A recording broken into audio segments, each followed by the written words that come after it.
लुकुरगनि बागै बेलायनो कक्तमा गाहाम लाई थांनाय साल जेआरबिटि ग्रुप सी ताई ग्रुप डी नि एग्जाम नाहारमानि यागलो 2023 जेआरबिटि ग्रुप सी नि रिजल्ट रखा ताई लुकुरग ताबुक सेबक एबा साख्रिबो खायतंगो 2023 अफर सारोगै जेआरबिटि ग्रुप सी नि फियाबा लुकुरग बेलायनो जलिजक जेआरबिटि ग्रुप डी नि तामनि बागै रिजल्ट या 2023 हिनै बिसि बुरुम नाइसिंमां ताबुक 2024 अंगै थांगा ताबुक फानो जेआरबिटि ग्रुप डी नि रिजल्ट रया तामनि बागै रिजल्ट रया हिनै जेआरबिटि क्वालिफाइं नायरक प्रोटेस्ट खायक्या जेआरबिटि रिजल्ट दाति रिलीज खायदे हिंगै आबुनि यागलो आतमसा बुरुमगानां मन्त्री सुशांत चौधरी प्रेस मीट खाय साखलायक्या सेप्टेम्बर मासनि 7 तारिख एबा 8 तारिख न जेआरबिटि नि ग्रुप डी नि रिजल्ट रजांनाय हिनै मन्त्री सुशांत चौधरी प्रेस मीट खाय साखलायमानि यागलो लुकुरग बेलायनो खाटुं खाजा खाय तंलायजाक जेआरबिटि ग्रुप डी नि रिजल्ट रनाय हिनै तिनिनि सालमारि अंका सेप्टेम्बर 7 तारिख 2024 बुरुमगानां सुशांत चौधरी साखलायमानि यागलो 7 तारिख एबा 8 तारिख सेप्टेम्बर जेआरबिटि ग्रुप डी नि रिजल्ट रनाय हिनै ताबु लुकुरग बेलायनो हामजाक एबा खाटुं खाजा खाय तंलायलायो ताबु जेआरबिटि ग्रुप डी नि रिजल्ट रनाय हिनै नासिंलायजाक खास्तेने लुकुरग बाफ्रुबा आतम साखायनो जेआरबिटि ग्रुप डी नि रिजल्ट रनाय हिनै फाइटिंके लाई थांनाय सालो मन्त्री सुशांत चौधरी तामो साका जेआरबिटि ग्रुप डी रिजल्ट नै कक्तमाना किसा खानायनायनो बिनि खुक्तै সিদ্ধান্ত গৃহীত হয়েছে তাদের সবথেকে যেটা বড় সিদ্ধান্ত জিআরবিটি গ্রুপ ডি যে এক্সাম হয়েছিল 2500 পরীক্ষার্থীদেরকে সিলেকশন করা হয়েছে এবং 7 কিংবা 8 তারিখ সেপ্টেম্বরে সেই রেজাল্ট ঘোষণা করা হবে সমস্ত কিছু তৈরি আছে আগেই আমাদের করার কথা ছিল কিন্তু লোকসভা নির্বাচন পঞ্চায়েত নির্বাচন কোড অফ কন্ডাক্ট যা নির্বাচন কমিশনের আচরণবিধি এগুলো লাগু ছিল তারপর আমাদের অনাকাঙ্ক্ষিত বন্যা রাজ্যে হাজার হাজার মানুষ যে বন্যার কবলে এবং তার থেকে পরিত্রাণ আমরা পাইনি এখনো প্রশাসন মানুষকে পরিত্রাণ দেওয়ার জন্য কাজ করছে কিন্তু দীর্ঘদিন ধরে যে জিনিসটা পেন্ডিং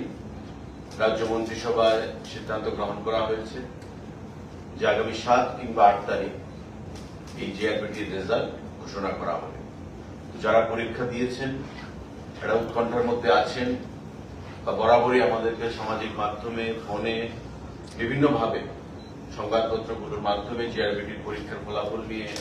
সেখানে উদ্গ্রীব হয়ে বসে আছেন তাদের জন্য সেটা সুখবর যারা সফলতা লাভ করবেন তাদেরকে সবাইকে রাজ্য মন্ত্রী পরিষদের তরফ থেকে আমরা অগ্রিম অনেক অনেক শুভেচ্ছা জ্ঞাপন করছি 7 কিংবা 8 তারিখে জিআরবিটির রেজাল্ট সেখানে ঘোষণা করা হবে রাজ্য মন্ত্রিসভায় সেই সিদ্ধান্ত গ্রহণ করা হয়েছে group D GRBT group D আমাদের আরেকটা গুরুত্বপূর্ণ সিদ্ধান্ত proposal for policy decision for payment of remuneration or wages of pump operators working in different urban local bodies under urban development department. আমাদের আপনারা জানেন যে ডিডব্লিউএস ডিপার্টমেন্ট ওয়াটার রিসোর্স এই যে দপ্তরগুলো রয়েছে তাদের সঙ্গে পাম্প অপারেটরদের একটা নিবিড় যোগাযোগ বা পাম্প অপারেটরদের সহযোগিতা ছাড়া সারা রাজ্যে এই যে জল সরবরাহ করা পানীয় জল বলুন ওয়াটার রিসোর্স বলুন সেটা সম্ভব নয় তো রাজ্য মন্ত্রিসভায় সেটা সিদ্ধান্ত গ্রহণ করা হয়েছে যে পাম্প অপারেটর তাদের বেতন খুবই নগণ্য ছিল এবং গত বিধানসভা নির্বাচনের প্রাক্কালে আমাদের মন্ত্রিসভার বৈঠকে সিদ্ধান্ত হয়েছিল যে পাম্প অপারেটরদের বেতন বৃদ্ধি করা হবে এবং এতে করে 7,500 যারা আইআরপি আয়রন রিমুভাল প্ল্যান্টের সঙ্গে যুক্ত রয়েছেন তাদের বেতন ধার্য করা হয়েছিল এবং 7,000 টাকা বেতন ধার্য করা হয়েছিল যারা আইআরপির সঙ্গে যুক্ত নয়। কিন্তু পরবর্তী সময় দেখা গেছে যারা আরডি মানে পঞ্চায়েতের অধীন যারা পাম্প অপারেটররা রয়েছেন তাদের বেতন যে বর্ধিত বেতন সেটা তারা পাচ্ছে, কিন্তু আরবান বডিজে যারা পাম্প অপারেটররা রয়েছেন এএমসির আন্ডারে বা বিভিন্ন আরবান বডিগুলোতে নগর পঞ্চায়েত পৌর পরিষদে সেই বর্ধিত বেতন তারা পাচ্ছে না। পরবর্তী সময় দেখা গেছিল যে বিগত সরকারের আমলে যে পাম্প অপারেটর গুলো নেওয়া হয়েছিল ফিনান্সের সঙ্গে কোন ধরনের সেখানে আলোচনা না করেই সেটা নেওয়া হয়েছে। তো স্বাভাবিকভাবে এই আরবান লোকাল বডিজের যে পাম্প অপারেটররা তারা ওই বর্ধিত বেতন থেকে বঞ্চিত হয়েছে। এতদিন রাজ্য মন্ত্রিসভা সিদ্ধান্ত গ্রহণ করেছে যে এখন থেকে এই আরবান লোকাল বডিজরাও মিনিমাম 7,000 এবং 7,500 টাকা করে বেতন তাদেরকে দিতে হবে এবং তারা সেটা পাবে। আর যদি কোনো আরবান লোকাল বডিজ মনে করে তার নিজস্ব সোর্স থেকে যে সেখানে পাম্প অপারেটরদের বেতন বৃদ্ধি করা হবে, 10,000 করা হবে, 15,000 বা 12,000 করা হবে, সেটা তারা করতে পারে। মিনিমাম 7,000 যারা নন আইআরপি, আর যারা আইআরপি তারা 7,500 টাকা যারা পঞ্চায়েতে পাচ্ছে। আরবান লোকাল বডিজও একই বেতনে সেখানে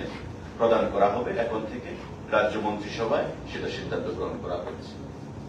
সারা রাজ্যে 19টা ইউএলবি এবং আগরতলা পৌর নিগম সহ 20খানা ইউএলবি রয়েছে। প্রতিটি ইউএলবিতে এখন এই পাম্প অপারেটররা কম করে 7,000 7,500 টাকা পাবে। আর বেশি কত পাবে সেটা ওই ইউএলবি বা আরবান লোকাল বডিজের উপর নির্ভর করবে। তারা যদি বৃদ্ধি করতে চায় সেই বেতন তারা সেটা করতে পারে। রাজ্য মন্ত্রিসভায় গতকাল সেই সিদ্ধান্ত গ্রহণ করা হয়েছে বৈঠকে। সাংবাদিক বন্ধুরা, আমাদের আরেকটা গুরুত্বপূর্ণ সিদ্ধান্ত, proposal for enhancement of honorarium of special police officers SPO. যারা স্পেশাল পুলিশ অফিসাররা রয়েছেন এসপিও হোম ডিপার্টমেন্টের অধীন, তাদের বেতন বৃদ্ধি করার সিদ্ধান্ত গতকাল আমাদের যে ক্যাবিনেট বৈঠক সেই ক্যাবিনেট বৈঠকে গ্রহণ করা হয়েছে। সারা রাজ্যে এসপিওর সংখ্যা 3,511।